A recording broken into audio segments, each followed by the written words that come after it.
ഉണ്ടാക്കുന്നതെന്ന് നോക്കാം. അതിനുവേണ്ടി ഞാൻ 200 ഗ്രാം ഇഞ്ചിയാണ് എടുത്തേക്കുന്നത്. ഇതിൻ്റെ തൊലിയെല്ലാം നല്ലതായിട്ട് ചിരണ്ടിയിട്ട് കട്ടിംഗ് ബോർഡിൽ വെച്ചിട്ട് ഇതേപോലെ കട്ട് ചെയ്തെടുക്കണം, തിന്നായിട്ട്. അതുപോലെ ഒരു 10 ചെറിയ ഉള്ളി എടുത്തിട്ടുണ്ട്. അതും ഇതേപോലെ വട്ടത്തിൽ ഇങ്ങനെ അരിയണം. അതും കനം കുറച്ച് തന്നെ അരിയണം.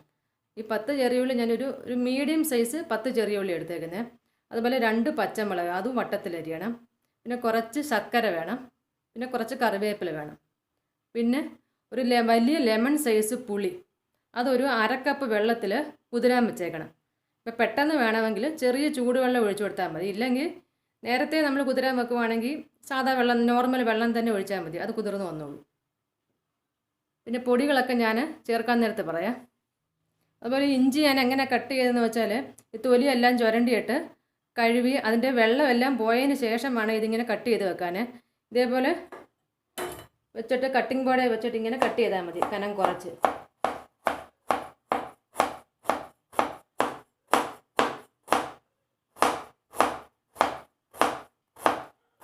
ഇതേപോലെ കട്ട് ചെയ്തെടുക്കണം. ഞാൻ അങ്ങനെ കട്ട് ചെയ്ത് വെച്ചേക്കുക. ഒരു കടായി അടുപ്പിൽ വെച്ചിട്ട് ആവശ്യത്തിനുള്ള വെളിച്ചെണ്ണ ഒഴിച്ചു കൊടുക്കണം. ഈ വെളിച്ചെണ്ണ ചൂടാകുമ്പോൾ ഈ അരിഞ്ഞു വെച്ചിരിക്കുന്ന ഇഞ്ചി ഇട്ട് കൊടുക്കണം. ഇത് നമുക്കൊന്ന് വറുത്തെടുക്കണം.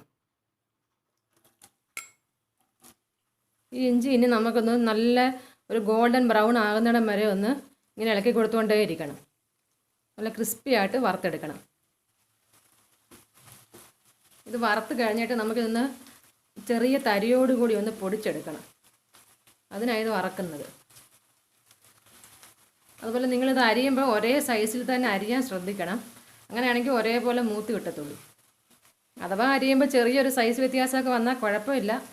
ലാസ്റ്റ് നമുക്ക് അത് മാത്രം ഒന്ന് എടുത്ത് ഒന്നുകൂടെ ഒന്ന് വറുത്ത് കോരിയാൽ മതി. അപ്പോൾ കറക്റ്റായിട്ട് ഫ്രൈ ആയിക്കോളും. ഇപ്പം നിറം കുറേ മാറിയിട്ടുണ്ട്. ഈ സമയത്ത് തീ ഒന്ന് കുറച്ച് വെക്കണം, അല്ലെങ്കിൽ പെട്ടെന്ന് അങ്ങ് കരിഞ്ഞു പോകും. ഇത് കരിയാതെ ശ്രദ്ധിക്കണം. ഗോൾഡൻ ബ്രൗൺ കളറേ ആകാവൂ. ഒരുമാതിരി നല്ലൊരു ചുമന്ന കളറില്ലേ, മൂത്തൊരു കളർ. ഇപ്പം ഇഞ്ചി നല്ലതായിട്ട് മൂത്തിട്ടുണ്ട്. നിറമെല്ലാം മാറി കണ്ടില്ലേ, ഒരു ബ്രൗൺ കളറായിട്ടുണ്ട്. ഇനി നമുക്ക് കോരി മാറ്റാം. തീ കുറച്ച് തന്നെ ഞാൻ വെച്ചുകൊണ്ടിരുന്നത് ലാസ്റ്റ് ആയപ്പം.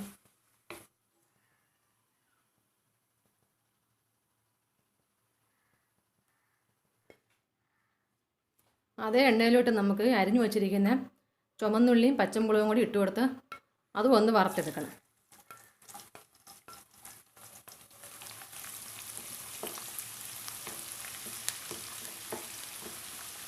ഇതും ഇഞ്ചി വറുത്ത പോലെ തന്നെ നല്ല ഗോൾഡൻ ബ്രൗൺ ആവുന്നിടം വരെ വറക്കണം. ഇതിൻ്റെ നിറം കുറച്ചൊന്ന് മാറാൻ തുടങ്ങുമ്പോൾ നമുക്ക് കുറച്ച് കറിവേപ്പിലയും കൂടി ഇടണം. ഒരു 4 കതുപ്പ് കറിവേപ്പില ഇടണം.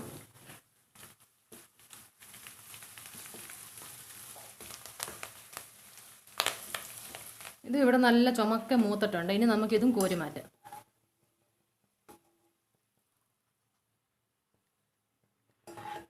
ഞാനിവിടെ വറുത്തെടുത്തതെല്ലാം ഇപ്പോൾ ആറിയിട്ടുണ്ട്.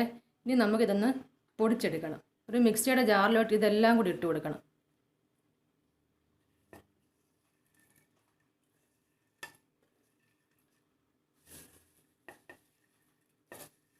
അതുപോലെ മിക്സി എടുക്കുമ്പോൾ ഇതിൽ ഒട്ടും വെള്ളമയം കാണരുത്, ഡ്രൈ ആയിട്ടിരിക്കുന്ന മിക്സി ജാറായിരിക്കണം. ഇനി നമുക്കിന്ന് പൊടിച്ചെടുക്കണം. ഈ പൊടിച്ചെടുക്കുമ്പോൾ കുറച്ച് തരിയോടുകൂടി വേണം പൊടിച്ചെടുക്കാൻ. നമ്മൾ മിക്സി റിവേഴ്സിൽ ടേൺ ചെയ്ത് വേണം നമുക്കിത് പൊടിച്ചെടുക്കാൻ. കുറച്ച് തരിയോടുകൂടി വേണം, ഫൈനായിട്ട് പൊടിക്കരുത്. ഇത് ഞാനിവിടെ പൊടിച്ചെടുത്തിട്ടുണ്ട്. ഇതേപോലെ തരിയായിട്ടിരിക്കണം. കണ്ടില്ലേ, ഈ ഒരു പരുവത്തിൽ. ഇപ്പോൾ ഇതിൽ ഉള്ളി അങ്ങ് അരഞ്ഞു പോകും, അത് കുഴപ്പമില്ല. ഇനി നമുക്ക് ഇഞ്ചിക്കറി തയ്യാറാക്കാം. ആ ഇഞ്ചിയൊക്കെ വറുത്തില്ലേ, ആ വെളിച്ചെണ്ണ തന്നെ യൂസ് ചെയ്യേണ്ടത്. അതിൽ നിന്ന് കുറച്ച് മാറ്റിയിട്ട് ഒരു പകുതി എടുക്കണം. ഒരു 3 ടേബിൾ സ്പൂണൊക്കെ വരുന്ന മാതിരി. അത് ചൂടാകുമ്പോൾ അതിലോട്ട് 1 ടീസ്പൂൺ കടുക് ഇട്ട് കൊടുക്കണം. ഇതിലോട്ട് 2 ഉണക്കമുളക് കട്ട് ചെയ്തത്,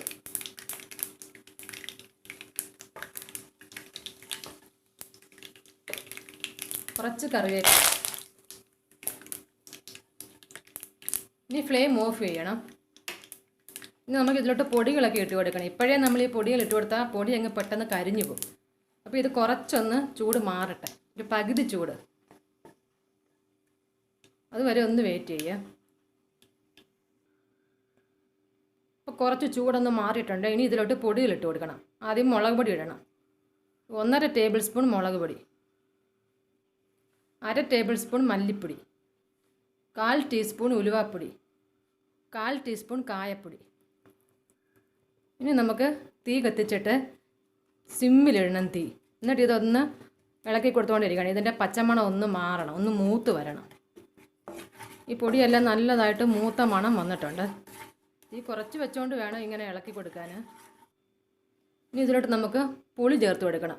ഞാൻ ആ പുളി നല്ല തിക്കായിട്ട് പിഴിഞ്ഞ് വെച്ചേക്കുക.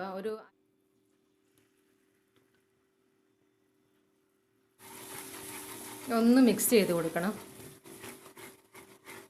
1 മിനിറ്റ് ഒന്ന് വഴറ്റി കൊടുക്കണം.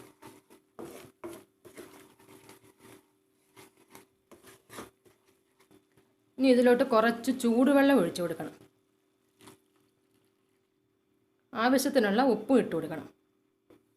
ഇതിലോട്ട് ഞാൻ 1.5 കപ്പ് ചൂടുവെള്ളമാണ് ഒഴിച്ചു കൊടുത്തത്.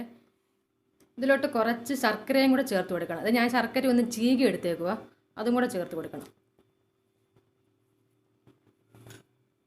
ഇനി ഇതൊന്ന് തിളക്കട്ടെ. ഇതിപ്പോൾ ഇവിടെ നന്നായിട്ട് തിളച്ചിട്ടുണ്ട്. ഇനി നമുക്ക് ഈ ഇഞ്ചി പൊടിച്ചത് ഇട്ട് കൊടുക്കണം.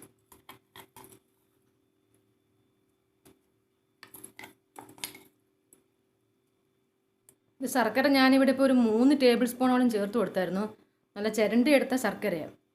അതേപോലെ പുളി ഞാൻ ആ പുളി മുഴുവനും ചേർത്ത് കൊടുത്തു. നല്ല തിക്കായിട്ട് പേസ്റ്റ് ഒരു 4-4.5 ടേബിൾ സ്പൂണോളം കാണുമായിരുന്നു. അത്രയും ചേർത്ത് കൊടുത്തു. ഇതിന് ഈ പുളിയും മധുരവും പിന്നെ ഇഞ്ചിയുടെ എരിവില്ലേ, അതും എല്ലാം കൂടി ഒന്ന് ബാലൻസ് ചെയ്ത് നിൽക്കണം. പുളിയൊക്കെ ഒരു ശകലം മുന്നിട്ട് വേണം നിൽക്കാൻ, അതേപോലെ ചേർത്ത് കൊടുക്കണം. അതിൻ്റെ കൂടെ നമ്മൾ ഈ ശർക്കരയും കൂടെ ചേർക്കുമ്പം നല്ലൊരു ടേസ്റ്റ് ആയിരിക്കും ലാസ്റ്റിൽ. ഇതിന് കുറച്ചൊന്ന് കുറുകി വരട്ടെ. അപ്പം നിങ്ങൾ ഈ ശർക്കര ചേർക്കുമ്പോൾ കുറച്ച് സ്വീറ്റ്നെസ് അറിയണം, ഒരുപാടല്ല. അതേപോലെ നിങ്ങൾ ചേർത്ത് കൊടുക്കണം. നിങ്ങൾ ചേർക്കുമ്പോൾ അത് നോക്കിക്കോണം, എല്ലാത്തിൻ്റെ അളവ് കറക്റ്റായിട്ട് നോക്കണം. അതുപോലെ നിങ്ങൾ ശർക്കര ചേർക്കുന്നത് നല്ല ഡാർക്ക് കളറിലെ ശർക്കര ആയിരിക്കണം ചേർക്കേണ്ടത്, വെള്ള കളർ ചേർക്കരുത്. എങ്കിലേ ഉള്ളി നല്ല നിറം വരത്തുള്ളൂ ഇഞ്ചിക്കറിക്ക്. ഉണ്ടല്ലേ, ഇഞ്ചിക്കറി കറക്റ്റ് പരുവത്തിനായിട്ടുണ്ട്. കുറച്ച് എണ്ണയാക്കി ഒന്ന് തെളിഞ്ഞ് വന്നിട്ടുണ്ട്, കുറച്ചൊന്ന് കുറുകി വന്നിട്ടുണ്ട്. ഒരുപാടങ്ങ് കുറുകണ്ട, കാരണം ഇരിക്കുമ്പോൾ ഒന്നും കൂടി ഇതങ്ങ് കട്ടിയാവും.